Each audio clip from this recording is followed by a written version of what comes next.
Isaiah 33:22 sets forth three distinct branches of government, just as was adopted in the Constitution. And the logic for the separation of powers was based on teachings derived from Jeremiah 17:9, and the basis of tax exemptions for churches. Exemptions given us by the Founding Fathers themselves can be found in Ezra 7:24, and there are many other examples of American government adopting biblical patterns and precedents.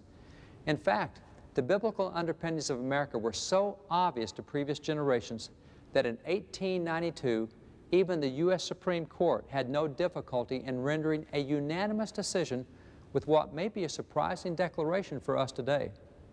No purpose of action against religion can be imputed to any legislation, state or national, because this is a religious people. This is a Christian nation. What would lead the U.S. Supreme Court to conclude that?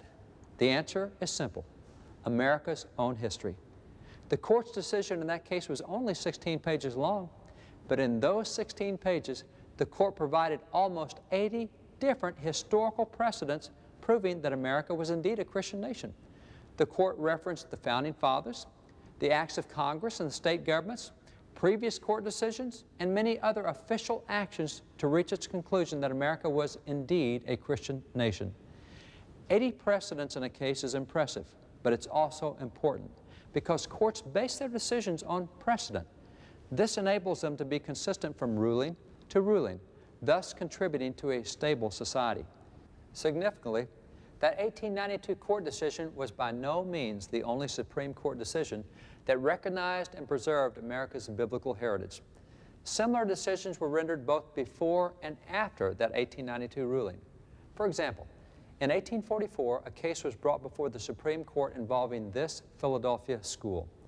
Originally founded by a wealthy French immigrant, he wanted it operated on the secular philosophy dominant in France during the French Enlightenment, and the same philosophy embraced by many schools today.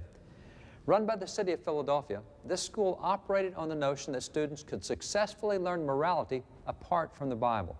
In fact, the school even adopted a policy prohibiting Christian ministers from setting foot on campus. This policy, perceived as an attempt to keep the Bible from students, became an issue at the U.S. Supreme Court. And when the court issued its final decision, the ruling was unanimous and was delivered by Justice Joseph Story, called a father of American jurisprudence, who was placed on the court by President James Madison. In that unanimous decision, the Supreme Court made this declaration that's very surprising today. Why may not the Bible, and especially the New Testament, be read and taught as a divine revelation in the school, its general precepts expounded, and its glorious principles of morality inculcated? Where can the purest principles of morality be learned so clearly or so perfectly as from the New Testament? The Supreme Court of the United States unanimously held that this government-run school should teach the Bible, the source of what it called, quote, the purest principles of morality. Modern rulings are exactly the opposite, but few today realize that earlier courts whose justices were appointed by Founding Fathers, have already ruled on the same issues. There are literally dozens of such rulings, including one by the 1811 New York Supreme Court, a ruling subsequently cited by the U.S. Supreme Court as an authority for its own decisions.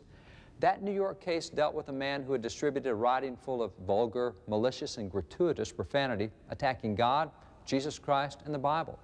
He was fined and punished, and on appeal, the state Supreme Court upheld the conviction, stressing, whatever strikes at the root of Christianity tends manifestly to the dissolution of civil government.